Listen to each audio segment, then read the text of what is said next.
அசுவசும முதலாம் கட்டத்தில் பதிவு செய்தவர்களுக்கான தகவல் புதுப்பித்தல்.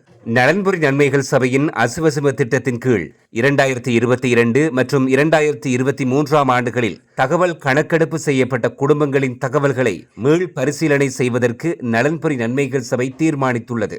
முதலாம் கட்டத்தில் தகவல் கணக்கெடுப்பு செய்யப்பட்டு தற்போது வரை கொடுப்பனவு பெறுகின்றவர்கள், 2025 ஏப்ரல் மாதத்தில் கொடுப்பனவு நிறுத்தப்பட்டவர்கள் மற்றும் இதுவரை கொடுப்பனவு பெறாத குடும்பங்கள் ஆகியோர் தங்களது தகவல் மீள் பரிசீலனைக்காக 2025 டிசம்பர் 10 முன்னர் விண்ணப்பிப்பது கட்டாயமாகும். விண்ணப்பிக்கும் முறை ஆன்லைன் வழியாக புதுப்பிக்கலாம் அல்லது ஆன்லைன் மூலம் விண்ணப்பிக்க முடியாதவர்கள் தங்களது கிராம சேவகர் பிரிவுக்கு பொறுப்பான பொருளாதார அபிவிருத்தி உத்தியோகத்திடம் சென்று வருடாந்த தகவல் புதுப்பிப்பு 2025 விண்ணப்ப படிவத்தை பெற்றுக்கொண்டு பூர்த்தி செய்து ஒப்படைக்கலாம்.